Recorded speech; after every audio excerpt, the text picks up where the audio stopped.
All right, we are live. The views and opinions expressed in this podcast are those of the individual co-host and do not reflect the official policy or position of the Firearms Radio Network and or their employers. Viewer discretion is advised. This is especially true on our live shows.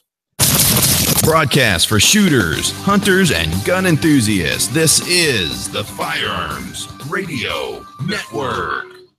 The bandwidth for this episode of This Week in Guns is sponsored by Patriot Patch Company. PatriotPatch.co.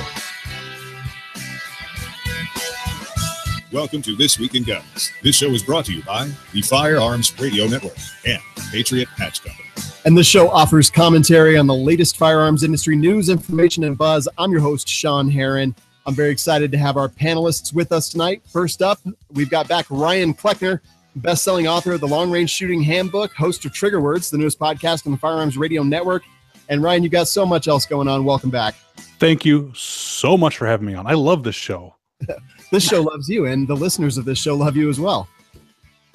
All right, we're also joined by Greg Hopkins. He's author of A Time to Kill, The Myth of Christian Pacifism. And Greg, welcome to the show. Thank you so much for having me. Appreciate being on.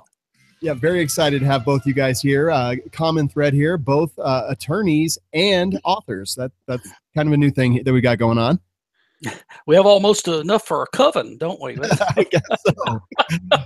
The only problem here is that I'm actually not an attorney. I just need attorneys all the time.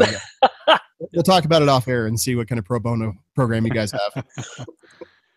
All right, before we get into it, just a couple ways that you can help out the show and the network. First off, I know everyone uses Amazon, so if you go to firearmsradio.tv/Amazon, just search for whatever you're going to search for, and we get a cut of whatever you shop at Amazon. It's free to you, it's easy, and it helps out bring lots of great content to the network. Additionally, Patriot Patch Company, go check them out. Check out their Patch of the Month Club. In November, you get 2 patches just for signing up, $15 a month, and you can even get discounts based off of shows on the Firearms Radio Network. So check out the Patriot Patch Company, making awesome stuff, patches, shirts, cleaning mats, all the stuff you need, patriotpatch.co. And let's actually just get into it, guys. First story, Alexandria attack survivor Scalise being armed as part of the fabric of our nation. This was the congressional baseball game attack in Alexandria, Virginia. Scalise, I said it wrong the first time. On October 17th, Fox and Friends, he said that having firearms and being armed is a part of the fabric of our nation. Added that this is the part of our Constitution and our country. Go read what Thomas Jefferson wrote, what John Adams wrote about the importance of people having firearms to protect themselves. It's part of who we are and part of the fabric of our nation. He is a Republican from Louisiana, so I guess it's not too surprising. However, I find it directly contrasting from someone like Gabby Giffords, who has used the crime that was perpetrated against her to push for gun control, whereas Steve Scalise is actually saying, no, look, it happened, and it's still part of the fabric of our nation. Thoughts, Ryan? Well, so the Bill of Rights wasn't originally included in the Constitution, not because our founding fathers were worried about giving us those rights, because first off, the Constitution gives us no rights. Amen. The Constitution merely protects the rights we already have from the government. So talking about the Second Amendment and every other of those Bill of Rights amendments, the first 9, maybe 10, depending on how you look at them, they do not give us anything for power. That is assumed that we have these rights just by being born. So yes, I agree, it's the fabric of our being and of our nation. And the argument about maybe not to have them attached to the Constitution wasn't about a conversation of, well, should we allow the people to have this power, or should we prevent the government from trampling on this power? No, the argument was actually, should we include these because they're so obvious? We know that you have the right to wear a blue hat if you want to, so therefore we shouldn't add to the Constitution that you have a right to wear a blue hat. That was literally the types of conversations that were happening. It wasn't a debate on whether we should protect the Second Amendment, if you will. It was a matter of, it's so inherently obvious that we have this power. By putting it in there, you actually run the logical problem of having to include every obvious thing. So if people understood that and realized that was just assumed, I think we'd be a lot better off. Greg, thoughts? I love Ryan's blue hat analogy. That's just great. The thing here is Scalise and Giffords are showing the basic difference between classical conservatism and the left, the progressive idea. One, Scalise says, yeah, I got shot, but there's no free lunch. In a free society, certain things are going to happen, but that does not mean that you then ban the things that give us far more advantage simply because I'm having a bad day. Gabby Giffords takes the emotional side, which is the basis actually where all liberals, progressives come from, and is, look, I had a bad day, and therefore everybody's going to have a bad day. This is a spoiled toddler having a tantrum, and this is the basic difference between how patriots, people who believe in the rule of law, approach the Constitution, and people who believe in such fantasies as a living Constitution approach it. That every time I feel bad, well, the law ought to change for me, or I'm part of an oppressed group, so the law ought to change for us.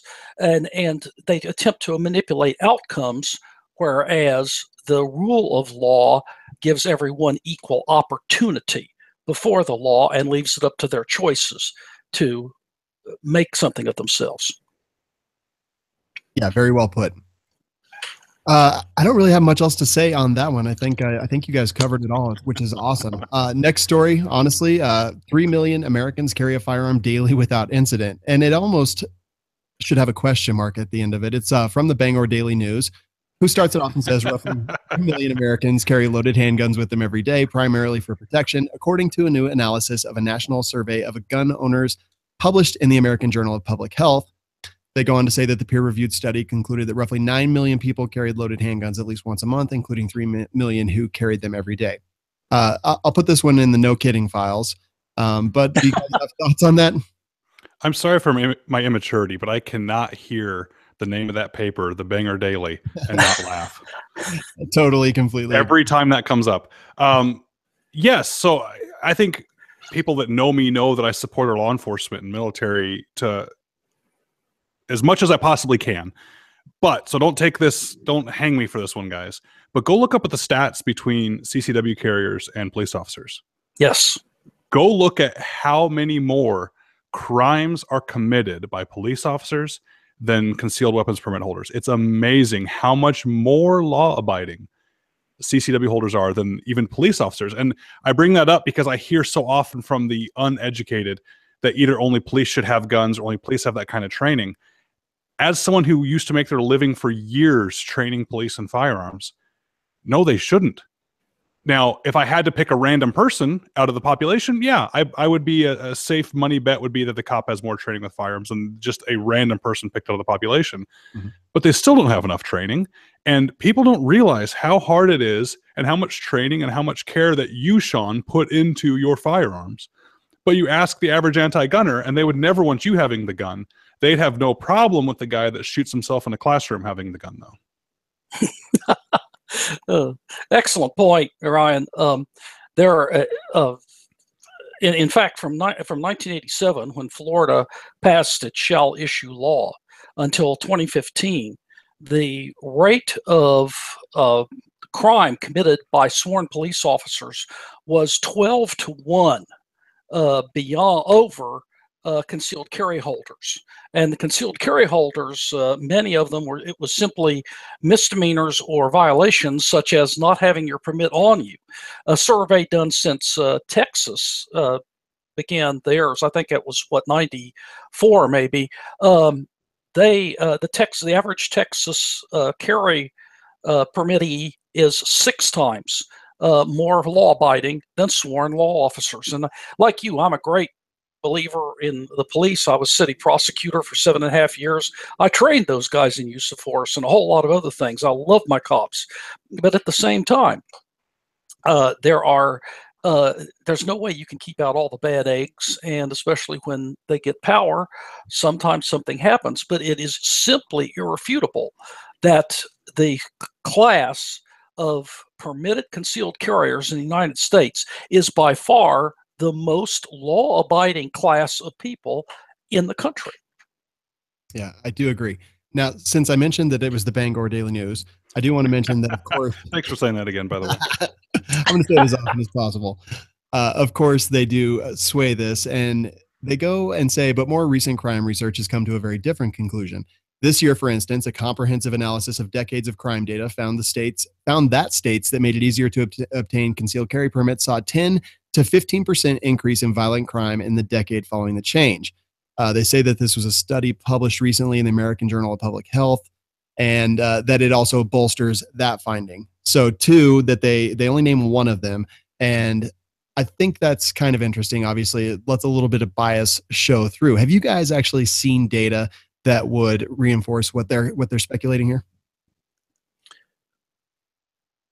I'll jump in here. The Truth About Guns analyzed this about 2 weeks ago, I believe.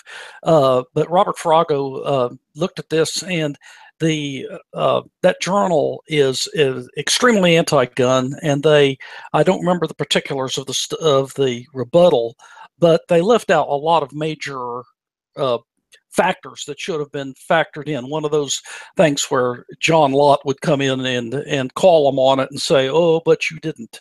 But this particular journal is extremely biased against guns, and there's a whole lot of the medical journals that are. So always take those with a grain of salt and check other sources when you hear those kind of releases from them.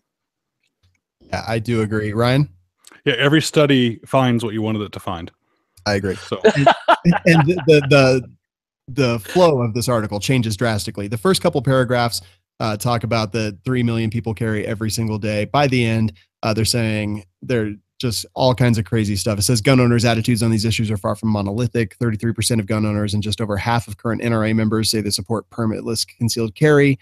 And 44% of gun owners agree that the ease with which people can legally obtain firearms is a contributor to the rate of gun violence in America. And I'm sorry, but I do not believe that that is a true statistic. No, I kind of do believe that one, though. So hold on.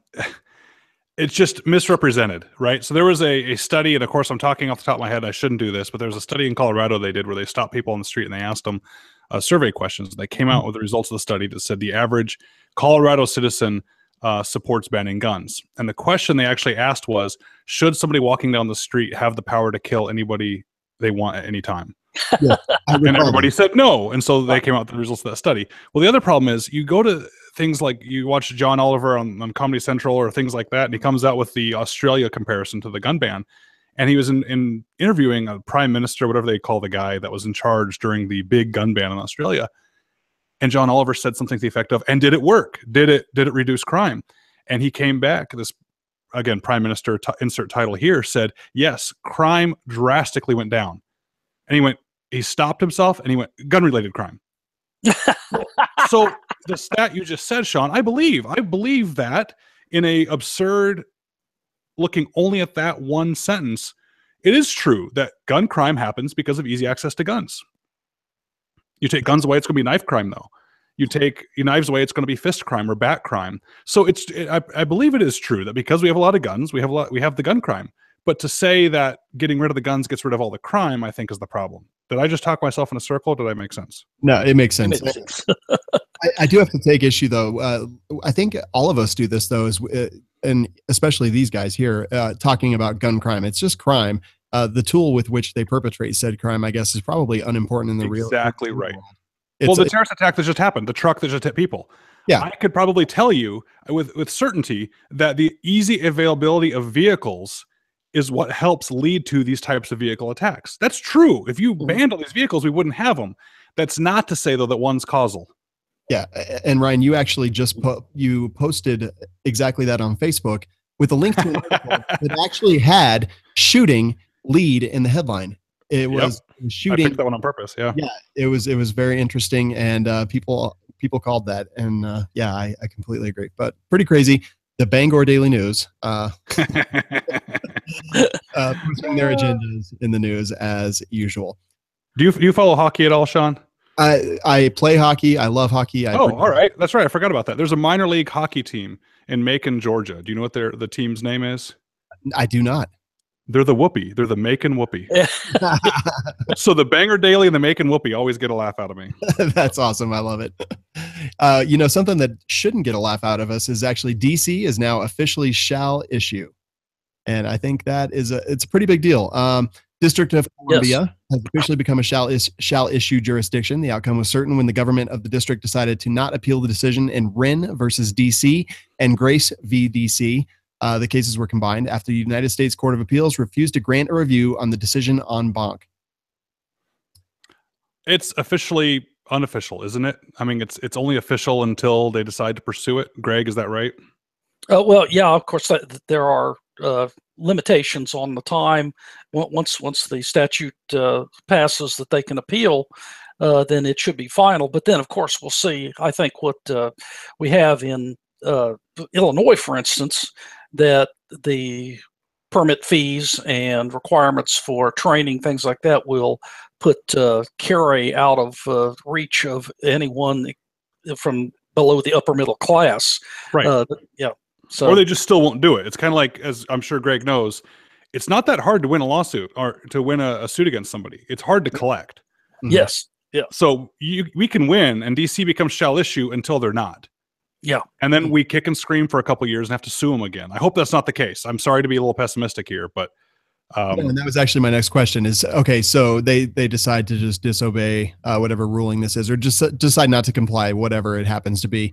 Yeah. And so then someone has to apply. They have to be denied for a reason. Right.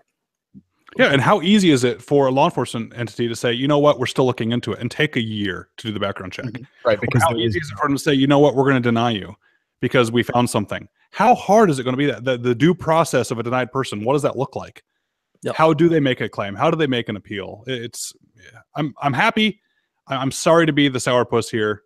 I'm tired of our states thinking that they can leave it up to themselves to decide whether a fundamental right is allowed to have. We're allowed to have a fundamental right. I can't believe we're even litigating these things. Yeah, and as they say, justice delayed is justice denied, and at this point, DC doesn't even have any procedure. There's no due process here to say what happens if we deny you, and like you said, Ryan, they can take another 6 months to work up a procedure. You know, it's shameful. It is. Yes. And there's no guidance on how long these things should take. It's just up to them. It's up to whatever they decide, whatever whoever's in charge of that decides, correct? Yeah, it might be good. It might be a good process. But see, this is the problem when we had law enforcement sign off for NFA items. You effectively allow one person in a democracy to dictate the law based on how they feel that day. Right. So even if we do get shall issue, even if you have a chief of police, you have somebody deciding, no, you're not going to get your permit. And you have to fight an uphill battle for 2 years? That's absurd to me. Yeah, I completely agree. Very interesting. So I guess it's, it's a step in the right direction, but by no means is the issue closed, or probably not even the last court case that we'll see. Agreed. All right. So next up, we have new world record shot, 5,000 yards or 2.84 miles. This is just a little bit older, 6 days old, and the record actually was accomplished a while back, but just recently publicized. I am bringing this one up specifically because we do have Ryan Kleckner, author of the Long Range Shooter Handbook. And so here's what happened. There was a group, Lobayev Arms from Russia. They set the long range shooting record with a Wildcat cartridge based on 408 Shytac. They called that the 40 Lobayev Improved.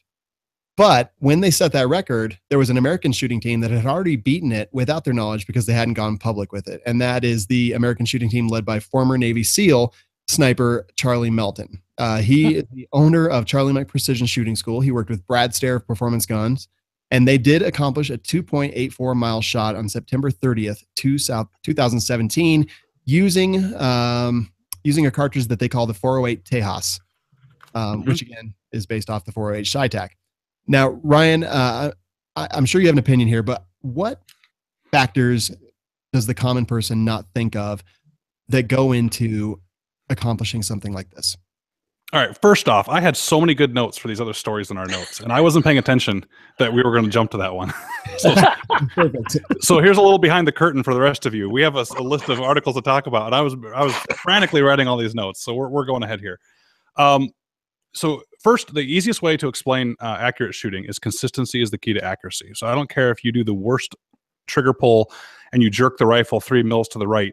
As long as you do it exactly the same every single time, you'll be the most accurate shooter in the world. Now, you take that out to extreme distances, you start having things that you can hardly even control for. So you're not making your own powder. You might be reloading your own ammo and getting the cartridges exactly perfect. But if you have like a 10 foot per second difference, which is very, very common when you're shooting one round to the next round, that 10 foot per second difference out of those distances is feet of target distance off. So you can miss the target in front of the target by 5 feet by having just a slightly slower bullet. So even if the shooter's perfect, even if the environment's perfect, even if you called the wind perfectly, just those little variables, it's amazing to get all that to come together. And it is luck. There's a certain amount of luck to it, because even if you had a wind meter every foot all the way to the target and some supercomputer that could figure out all the wind, the second you pull the trigger and the bullet is in flight for 8 seconds, the wind can change. So it's amazing. I think they're doing it. I love that we're pushing the limits of cartridges that the cowboys used, right? Brass cases and gunpowder and a lead bullet. I think it's amazing that we're reaching this technology, but I really wish people would stop laying at the altar of yardage or mileage, because I doubt these are happening in one shot. No. I know some of these guys.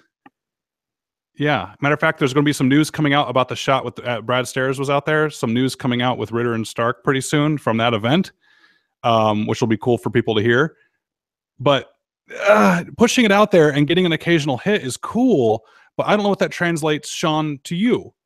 Is that going to motivate your decision to buy a certain cartridge or rifle? No, certainly not. But maybe I'm a bad example, because obviously in this industry, we see a lot of things, we hear a lot of things, and I understand to take most of them with a grain of salt. In fact, they ran 3 batches of a ladder test, which is 10 rounds, I think they did. Yeah, each batch of 10. Okay. 30 rounds unsuccessfully. And then they connected on target with the 7th shot in the 4th batch, so round number 37. Yeah, that's cool. That's really cool they did it, but I don't know. That's kind of like one of those bottle flipping videos on YouTube for me. You know what I'm saying? They try a really cool thing enough times and then they finally get it. Congratulations. That's really awesome. I didn't just do that. They did. But at the same time, I don't know what we're measuring there.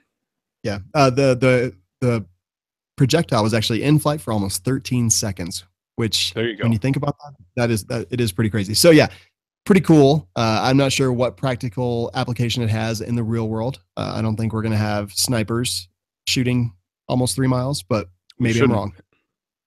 Yeah, absolutely. I completely 100% agree, especially if it takes 37 hits to get it. All right. So Ryan, in that first section, was there another story that you had notes on that you think is important to cover? Maybe not. No, I was looking at the Ruger. I thought that was cool that Ruger's keeps pushing the 9mm revolvers. I'm a sucker for those. I mean, I have the Smith & Wesson J frames for myself. Yeah. But those Ruger LCR, the LCR-X trigger pulls, for such a budget economical, man, what a great concealed carry gun. It's surprising quality, surprisingly fun to shoot. And I like the 9mm performance out of those short barrels much better than I like the 38 Special performance. So I just think it's neat that they're making an affordable 9mm moon clip great for someone to get into concealed carry gun in a lightweight package. I love those things. Yeah, agreed. And MSRP of $669 on that 9mm Ruger LCR. Yeah. And now you can also not have to have a bunch of 38 Special on your wall. You can just get a bunch of 9mm and have it for everything. And I was looking at the Quarter Circle 10 introducing the MP5 magazine receiver set too. I think 9mm obviously is awesome. I've been talking about it already. I think AR-15 style rifles with 9mm are cool. I'd rather have a locking bolt. I don't like the direct blowback, but I get it. They got to do that to make it work. I actually have a SIG MPX right there behind me because I like the locking bolt. But I don't like that it uses proprietary magazines. I like the idea of being able to find magazines at a gun show or something like that. I really do too. Greg, thoughts on either the Ruger or the Quarter Circle 10? I think the Ruger is a great idea. I would love to see it with a 3-inch barrel. But you could that thing is built like a safe, and you could put plus P plus 9mm in there and basically duplicate 357 performance without the blast, flash, and recoil. It would just be great. One of my bucket list guns is to get one of the Smith and Wessons made for French or the Israelis, the K frame with the built for the 9mm. I would love to have one of those, but I think it's a great idea, and I don't think it's. Some people say that the charter idea of being able to having the little mechanisms in there to grab the rimless round and everything is good. I don't know. I think the moon clip will be just fine, and I think it would be a really nice backup gun, and possibly even a carry around the house. Great idea. It's a great idea. Yeah, I agree. All right, let's move a little bit more into the show, kind of move out of the positive stuff into some of the negative. Recently, terrorist kills 8 near World Trade Center. NYPD shoots him in the abdomen. We briefly covered this just a little earlier, but a gunman who did claim, or a radicalized person, I guess, claimed allegiance to ISIS, rented a truck from the Home Depot, the $19 an hour truck, and drove it down a bike path in New York. And right now, 8 people are dead and 11 are injured. They are calling it a terror attack. Got out of the car with what ended up being a paintball gun and a pellet gun, screaming Allahu Akbar. And from what I was able to read, it looked like an off-duty policeman was able to come and shoot him in the abdomen. He then went through surgery, and just kind of a crappy situation. Before I turn it over to you guys, we have seen very much. I've seen a split in the Second Amendment community. We've got some people that are saying, you know what, I'm not going to jump on a pedestal in a soapbox and start using anti-gun people's criticisms against them. And I've seen other people say, no, that's fair game. If they're going to do it, why can't we do it? Let's outlaw truck rentals and things like that. So, Greg, I'm going to actually start with you. What are your thoughts on the event, and what are your thoughts on the part that I just ended with? Well, first of all, I want to pray for the victims' families and the victims that are still in the hospital. Awful situation. This is the problem with not having secured borders. And see, this once again, how much virtue signaling, this emotional-based reasoning that I spoke of before, how much virtue signaling is 8 American lives worth? Well, apparently, according to the left, it's worth every bit of it, to say, oh, everybody, y'all just come on in. But none of them live their lives that way. They don't invite people unknown into their homes and to spend the night or anything like that. Most of them wouldn't give a needy person the time of day and get him a hotel room and a meal at McDonald's. It is this ridiculous idea that somehow we can simply let anyone in and not pay attention to their ideology. And if you study Islam, you have to understand that it is an aggressive ideology that is meant and designed to be spread by warfare. And in the past, whether it's at Tours in 760 or whether it's twice at Vienna in 100 years or a Battle of Lepanto in 1547, sometimes you just got to kill 50,000 of them in one day, and then they go away and think about it for 100 years. But that's the only thing that makes an impression is force with these people. But we could do so much more on the preventive side to keep people like this out, and we need to be more proactive about it. But first of all, before you can deal with a problem, you've got to admit you have a problem. You've got to understand the truth. And unfortunately, our media was out there today saying stupid things. It's one of those things, are you a liar or are you just stupid? And they're saying it's that they're saying, well, Allahu Akbar means God is great, and they say that in worship all the time. Look, it does not mean that. In Arabic, it means Allah, not God. We're not talking about Jehovah, of the Bible. It says Allah is greater, and it is a very militant, and it is a domineering statement, and it means, hey guys, we're number one. And to stay number one, we'll eliminate whoever is number 2, 3, and 4. Yeah, very well put. Thoughts, Brian? Well, I think you know how I feel about this one. I do. Opposed. I immediately jumped on we need to ban trucks now.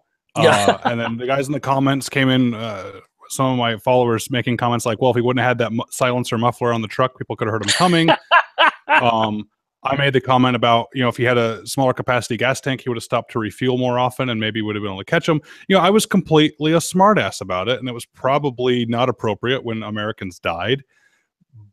But I was pissed because I'm tired of the arguments that come out against us, and I just hear crickets from the left whenever something like this happens, and they don't want to admit that we have a problem, and we have open borders, and we're at war right now. You don't appease a bully by giving him a hug. You stop a bully by punching him in the nose next time he picks on you.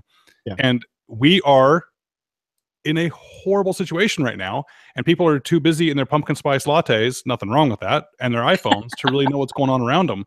And again, a good guy with a gun solved the problem. I don't know what to do. So if I offended people, I'm sorry I offended you, but I'm not taking the post down because I still believe it. Yeah. And it's not a matter of it being fair game. It's a matter of I'm trying to make a point. Yeah, Ryan, should we ban diesel? I mean, after all, that's a military style assault fuel. There you go. Yeah. It was part of Oklahoma City bombing, I think. So there you go. That's right. I have spent some time thinking about this, just because the bottom line is, yes, people were getting upset about. They're like, hey, let the blood dry before we start using anti-gun propaganda against the anti-gun people.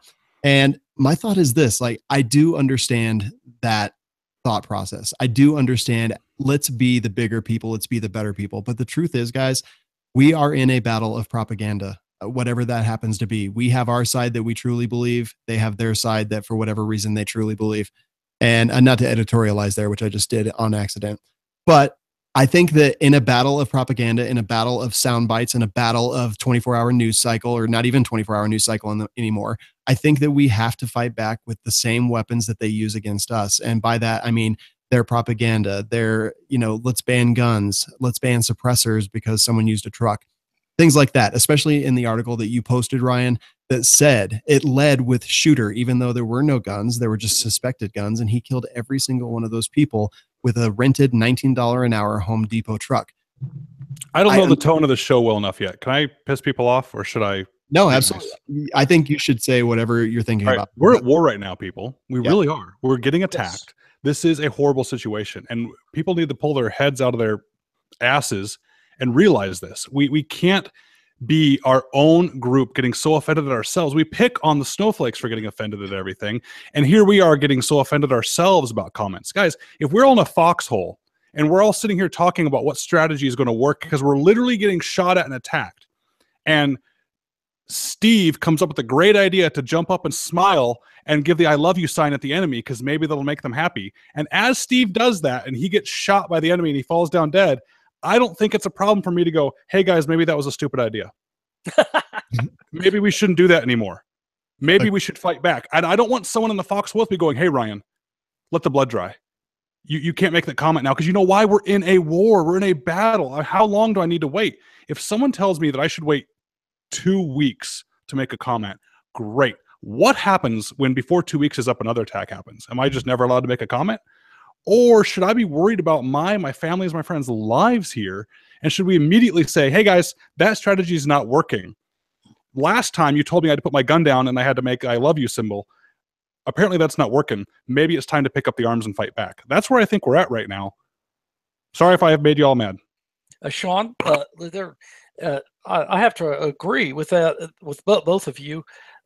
Because what we have here is that there's two sides have already decided, but there's a great middle that when they hear this debate, if we expose the illogic of the gun grabbers by using their very own arguments and to show absurdity of those arguments, then you're not going to change Chuck Schumer's mind.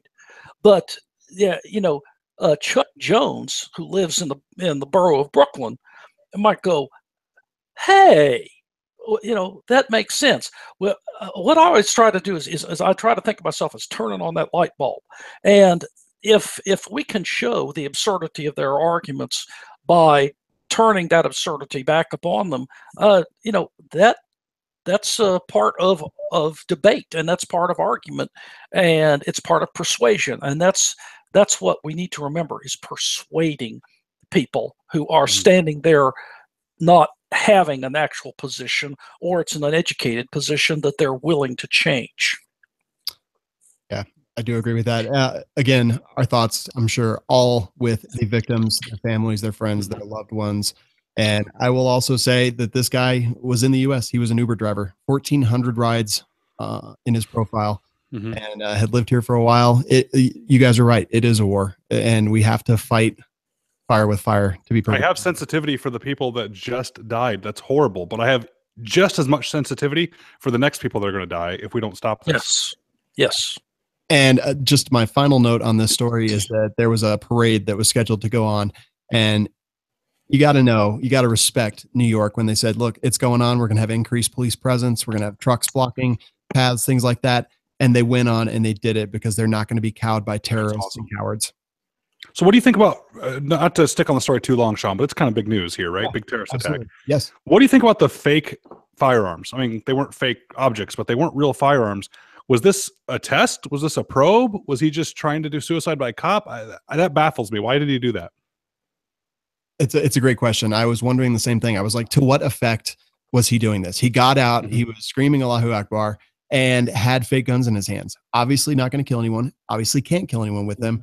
Maybe give them a bruise, something like that. But what is the purpose of it? And I don't have any answers, Greg. Yeah, maybe it's a test. I'm just now reading Terror at Beslan about the Beslan attack in Russia in 2004. And one of the tactics of the terror groups, of the Islamic terror groups, is that, and one of the things that the terrorists were attempting to do is they had tracksuits, which everybody in Russia wears apparently, and many of the attackers were actually able to filter out once Spetsnaz attacked the building. They were able to filter out, get in with the crowds. In fact, one little girl looked up to find that one of her kidnappers was carrying the stretcher she was on. 7-year-old girl told the authorities about it when they got her in the ambulance, and of course they couldn't find him. There were tens of thousands of people, crowds around there. I think there's a couple of things. One, dare we say that New York City's gun prohibitions kept this guy from getting a gun? I know if he really wanted one, no. But I think the fake guns, since it's very, very hard to tell, the fake guns are so realistic. I think his idea was, like those terrorists at Beslan, he was attempting in the confusion to, number one, intimidate any bystanders, and have them kind of duck and cover, saying he had handguns, and then at some point it intended to fade into the crowd.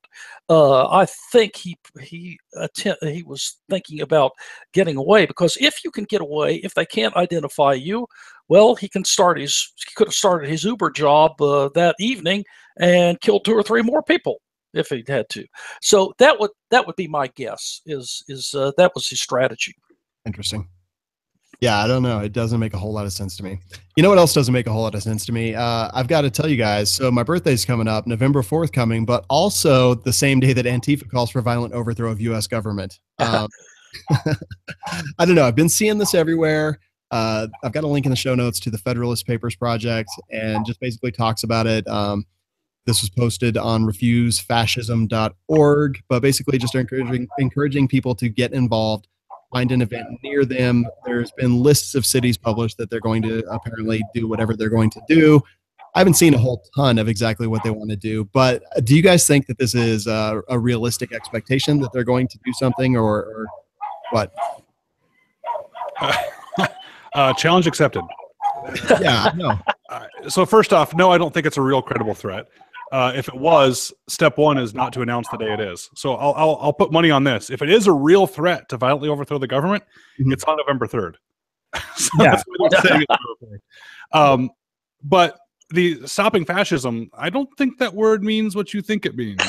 I mean, if they're going to get me to join them to stop fascism, yeah, I'm in. Let's do it. Yeah. But we all got to decide. We got to take the laser pointer and point at the fascist first and figure out who that is, because it might be them. It's much ado about nothing.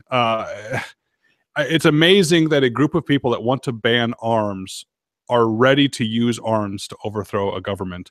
I don't know. Maybe that's the whole reason that we have the right to keep and bear arms, but the irony's lost on them. Apparently, I can't make a joke about that. I might offend somebody. No, it's okay to offend people. I have a weekly column on ClashDaily.com, and my column this week, it just got up about 5 o'clock Eastern, is don't go stupid places doing stupid things with stupid people. And I mentioned this, organized idiocy.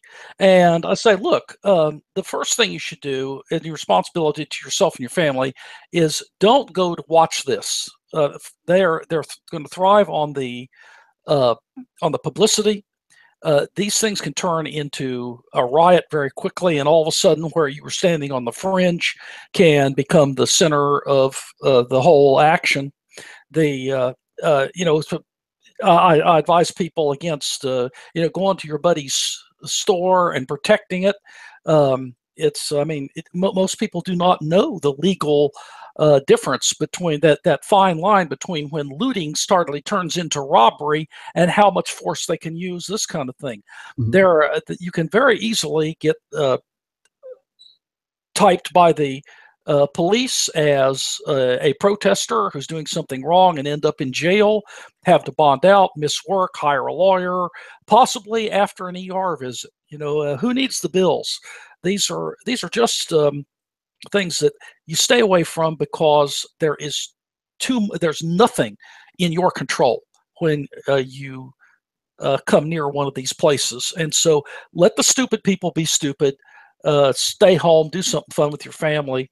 But all that day, I would make sure, remember to be armed, watch your six, keep mommy and the kids on a short leash. And if anything, the mall or wherever you happen to be, things start getting at the least bit suspicious, clear the area as fast as you can. Yeah, and if that 3 million daily carrier number is correct, I think Antifa, if they plan to perpetrate violence against innocents, I think they may be a little bit stymied, personally. Yes. But my guess is the number is much higher than 3 million. Agreed. All right, guys. So next up, we have guns.com saying that Democrats, this is a couple weeks old, but I thought it would be interesting to talk about real quick. Dems add 3-day pistol waiting period for Tannerite regulations to House bills. Two resolutions, HR 4018 and 4064. Both are still in the introduced status at congress.gov.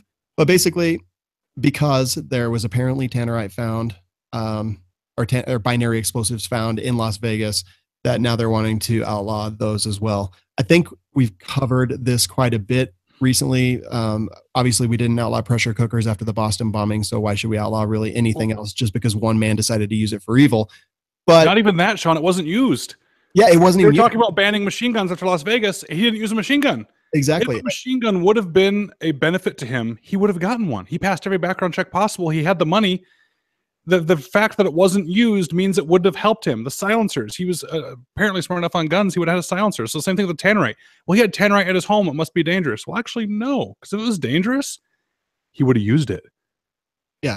Yeah. Well, and if he would have hit some Tannerite at the distances in the elevator, 32 floors up and, it was 1,000 feet, something like that, that would actually be impressive shooting. And I do not believe that he exhibited anything that would... well, it would have been horrible. I will agree with people. It would have been horrible.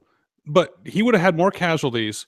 He had 2 planes and a pilot's license. I think he would have had more casualties quicker just by landing his plane into the crowd. That's it. I've speculated the exact same thing. So no, Tannerite could have been bad. You're right. But Oklahoma City bombing was worse. Yeah. No tannerite involved there. So we got to stop focusing on the tools, especially when tools aren't used.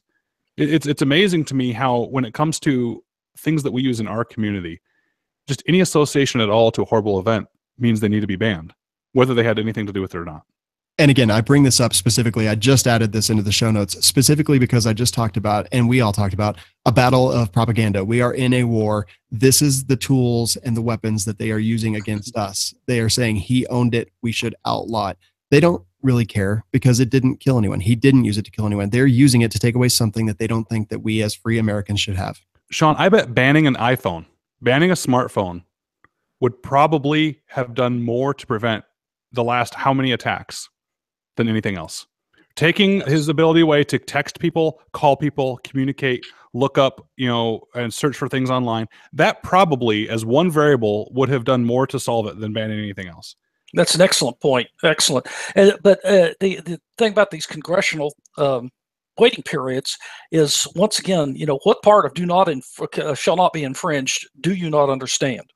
Once again, the people who go on feelings are trying to assure us that they can keep us safe if you'll just give us this little bit of your liberty. And of course, we know what Ben Franklin said about that. It's this idea that all of these things, whether it's banning particular instrumentalities or restricting them, it merely gives an illusion of security. And the problem is that the illusion of security is based on the fact that the police can come and mop up. But when seconds count, the cops are just minutes away. It's as a former reserve police officer, I can tell you that's the fact. As a matter of fact, I had a case one time where the cops actually rolled up on an assault of 3 women in a parking lot, and I told the jury I was amazed. In all the 1,000 assaults or so that I'd tried, this is the first one they'd showed up. I thought there was a donut shop next door. The cops will not be there. And so one of the things we have to convince that great middle out there is that what they are spinning are mere illusions. A 2-day waiting period doesn't matter if you can buy the gun on the street for $100 more. If I'm really going to want to kill somebody, I can get a gun, but at the same time, I can kill them with a pencil. It just depends. I tell my students that if you're going to ban anything or make a law against anything, the only way you enforce the law is by threatening a punishment. And the punishment for murder is already the most severe punishment we have in our country. And that did not stop any of these attacks from happening. So whatever you're going to ban, whatever law you're going to make that you think is going to help stop this, it better have a higher penalty than murder, because that penalty wasn't enough to dissuade them. And I don't think any of us really want to go there. But I'll tell you what, Sean, if this tannerite thing gains any more traction, I think the first giveaway I'm going to do on the Trigger Words podcast is I'll give away a case of tannerite. I'll work with you on that, and we'll double. I have enough. I will seriously put some up on my rifle company's web store, and I will give away a case of tannerite just to spite people that want to ban it. I love it. I just added another one because I do have 2 attorneys and authors on the show. This is actually a little bit older as well, but Ninth Circuit rules there's no constitutional right to sell firearms. Will the Supreme Court care? Initial paragraph, does the Second Amendment protect an individual right to sell firearms to the public? The Ninth U.S. Circuit Court of Appeals ruled Tuesday in Texiera versus County of Alameda. The answer is no. I don't know. Do you guys have thoughts on this? Are you familiar with this at all? I'm not familiar with the case, but that's absurd. First off, it's the Ninth Circuit Court. They're the ones that always come up with these kind of things. Yep, agreed. But second, every constitutional law case that I'm teaching, like the undergraduate students, that's like the landmark major cases, they tend to be things like this, which is you say, oh, well, you're forcing someone to do a certain thing, but we're going to stop you from bringing those apples into our state, or we're going to stop the mud flaps from being a certain length. Right. These always get shot down. It is absurd. If you have a fundamental right to own a firearm, it is what's called a de facto ban on guns if you can't buy them. Mm-hmm. It's kind of like saying you're allowed to have guns, but you can't hold them in your hands. Nothing in there says you can hold it in your hands. Yeah, own guns. That's absurd. That's effectively the same thing, and it's just all it does is it distracts us, wastes our time and money, and it dilutes our rights. So would this be something where the plaintiffs in the case where they just asked the wrong questions because they sued on behalf of themselves and their potential customers, alleging that the policy violated the Second Amendment in two ways: by preventing would-be customers from buying a gun and by prohibiting them from selling firearms. So basically, I guess they asked the same questions that you asked, but somehow it just didn't work out. Inherent in the right to possess firearms is the right to purchase, and inherent in the right to purchase is the right to sell. It's a losing battle for them, for the Ninth Circuit to try and uphold that. But in some weird ways, you want to have stupid cases like this, right? So if you're ever in trouble for something, Sean, and it's going to be a major, major case, and you have a lawyer coming to represent you that really wants to argue in front of the Supreme Court, you might not want to take that lawyer. Because in order to get to the Supreme Court, you have to lose, right? If you're the one taking it to the Supreme Court. So if you have someone that's hungry to be famous and they want to be a Supreme Court, argue in front of the Supreme Court, you might not want to take that lawyer, right? So sometimes it's good that these stupid cases happen because it allows us to get a chance to get to the Supreme Court with this. If our side would have won here, it would have stopped there. But by losing, when it's so absurd, which I think this is, that actually might be a blessing in disguise because we can get a bigger overall blanket ruling on this one. Interesting. So, Greg, what's next for them? Do they try to get the Supreme Court to hear the case? Oh, if I was a plaintiff, I certainly would. Because the Ninth Circuit, as we all know, is the most reversed circuit. They are simply not. Once again, they're the feel-good people, and they're not interested in the law. They're interested in the theater of supposedly keeping people safe and supposedly upholding rights that they've made up that are not actual rights at all. It's and so this is the kind of court that you want them beaten early and often. It may not change their minds, but like Ryan said, it's something that the public is going to see. That hey, maybe we really do need to bust up the Ninth Circuit and just let them have those three left coast states and put the others with somebody. I know the Alaskans would be glad to be in another circuit. So, Sean, another thing for the Supreme Court is you want absurdity in order for the case to be heard, right? So when we have all these cases going to the Supreme Court and they go into conference to decide what cases they're going to hear and they keep not picking up these Second Amendment cases, if you could bet on this in Vegas, okay, if there was such a way to bet on court cases, and you heard that the Supreme Court just decided to hear a case, go bet every single time that the law or the ruling is going to be overturned. Because 98% of the time, the Supreme Court overturns the law or the ruling that got it to the Supreme Court. And the way you know that is if the Supreme Court agreed with the lower ruling, they wouldn't hear the case because they would just let it lie and it would be the way it is. So you actually like, in a weird way, the strategy would be to have this absurd of a case to come forward.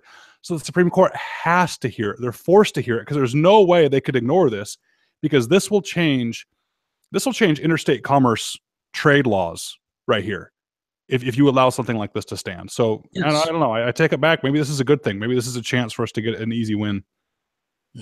All right. Very well put, gentlemen.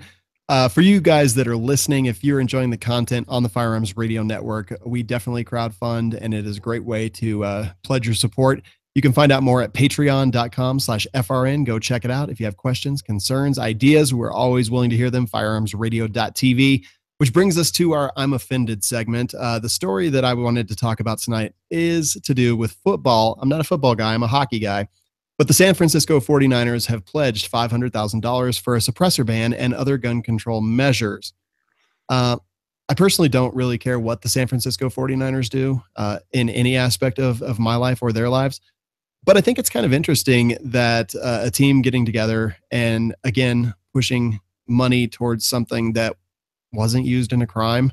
And this has to do, it's a direct response to the Las Vegas shooting. But, I don't know exactly what they hope to accomplish here, but I think that they don't know their market. No, they don't. And that's what I was just getting ready to say. The bottom line is this, that they've already got a real bad PR problem with the kneeling during the anthem and things like that. And now they're coming out again, not understanding their market and pushing to take away things that a large percentage of their viewers probably care about very much.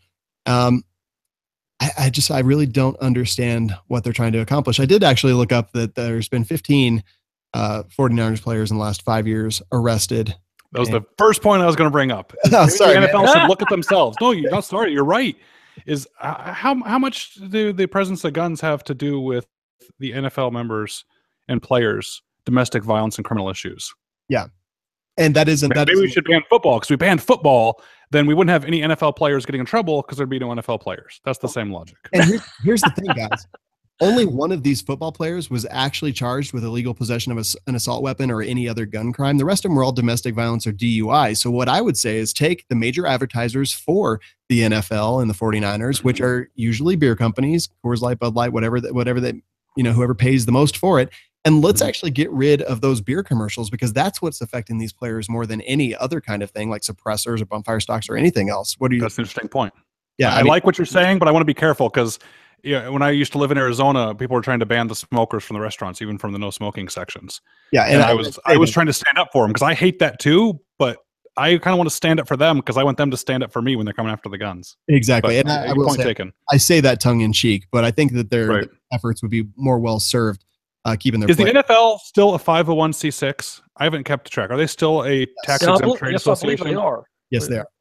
So I would love to look into their tax exempt status and using this trade association money to fund political measures. There's got to be some sort of inappropriate. That's a good angle. There.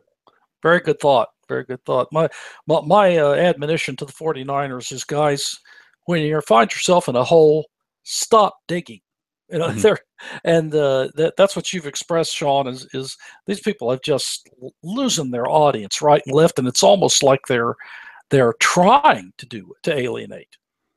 Yeah. I'm unsure what they're trying to do, but Ryan said it best when he said they do not understand their audience at all. And well, and they don't believe in their point. It goes back to what Greg said. They're stupid or liars. If you believe that we have problems with some police brutality, and there are instances, there have been instances, there are some bad cops out there. There have been some bad scenarios out there. I get it. If you're against that and you want to spend $500,000 to make the world a better place, spend $500,000 for better training. Spend $500,000 to help those families. Do something like that. Don't go all over the place, because, again, stupid or liar, you care about these people or not. If you care about them, let's go help them. I would actually support that, because at least you're doing with what you believe in. Yeah. And honestly, $500,000 even to families that lost breadwinners in Las Vegas would probably be much more well served. I agree. All right, guys, we've got one more segment, full auto news segment. I did pick a story that, just because I think it's short and kind of ridiculous, and I do want to talk to you guys about the things that you do. I want to remind our listeners, Patriot Patch Company, go check them out, support them. The November Patch of the Month Club is still available. 2 patches, 2 stickers for the price of 1. Go check that out, patriotpatch.co. And full auto news, which is just basically ridiculous news. I selected a story that the headline is, South Carolina man has toddler shoot and kill a man for him. What? A 3-year-old boy shot a man to death Tuesday after he was given a gun and ordered to chase the victim around the yard of a home. The person who gave the toddler the gun was charged with possession of a stolen handgun, contributing to the delinquency of a minor. Unsure what the relationship to the child or the victim were, but basically, dude gave a kid a gun and said, "Go shoot that guy," and the kid did it, and the dude died. Wow, that's 2 lives ruined. Yeah, well, yeah. I mean, this kid's gonna have a really tough time in prison. Sorry. Okay. I don't understand what goes through people's heads, but yeah, I think that this is a first for me. I've never heard of anything like this. I've heard of people accidentally being shot, things like that, but never, hey, here's a gun, go kill that guy, and the kid actually doing it. Yeah. Pretty crazy. All right. So before we wrap up, gentlemen. Can I bring up a story real quick, Sean, on there? Absolutely. Also? I just want a point of clarification here. There's a story that says man arrested after selling farts in jars without a vending license. And I want to clear something up. I wasn't arrested. I was contacted by the police, and I didn't need a vending license. So stop with the misleading headlines. Thank you. It is a true article in the news. I don't know if it's a true article, but it is truly in our show notes. I looked at it and decided to move on because Ryan, I feel like you're having a tough enough time. I didn't want to add to it. I appreciate it. Thanks. But at least the chance to clear my name. Thank you. Yeah, I would have said clear the air, but I can't do that anymore. No, because it says in the article that the jars were 30% fart and 70% air. And someone had to figure that out. Yeah, I don't even know how. Someone got taxpayer dollars to measure that. I completely agree. So Ryan, you are a busy man lately. What all are you up to?